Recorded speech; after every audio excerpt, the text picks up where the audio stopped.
presented by Mafia Music Pahalpur.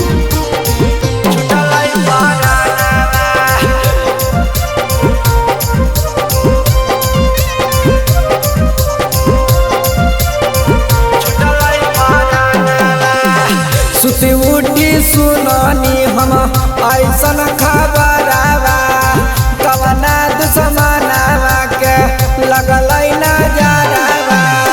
सुती उठी सुनानी हम ऐसन खबरवा कवना दुश्मनवा के लगल नजरवा कि 2 मिनट में बनल टूटल परानवा कि अहमदाबाद में गेल सबके जानवा राम जी छूटल परानवा।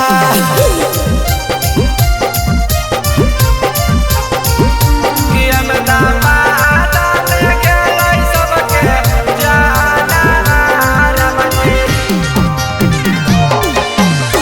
छूटल परानवा।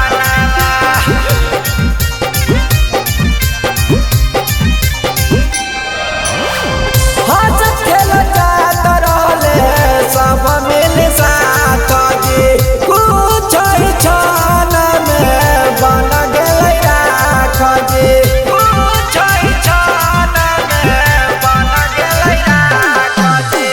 हंस खेल जात रहले सब मिल साथ जी कुछ छान में बन गए राख जी।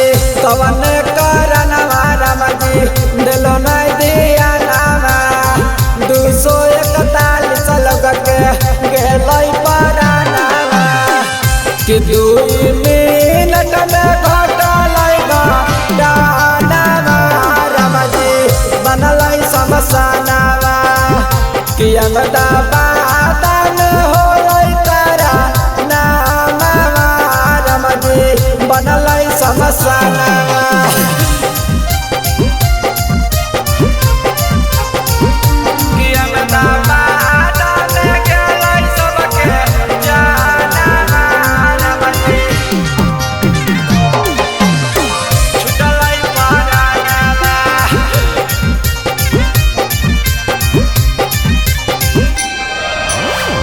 घर परिवार छोड़ी जाल दूर जी केतना के उजड़ गेलै मांग के सिंदूर जी केतना के उजड़ गेलै मांग के सिंदूर जी।